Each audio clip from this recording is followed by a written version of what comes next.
Ötən gecə paytaxtın Səbaili rayonunda müğənni Vlada Axundovanın öldüyü yol qəzasının təfərrüatları məlum olub.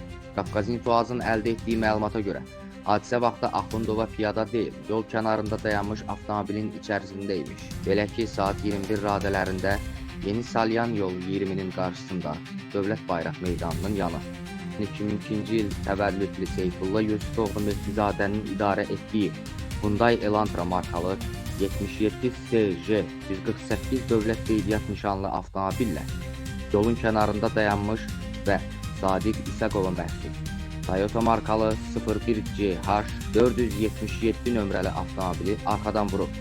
Nəticədə İsaqovun maşınında olan paytaxt sakini 1988-ci il təvəllüdlü Vlada Axundova hadisə yerində ölüb. Mehdizadənin sərnişini olan 1997-ci il təvəllüdlü Bahar Məcidova isə xəstəxanaya yerləşdirilib. Onun vəziyyəti orta ağırdır.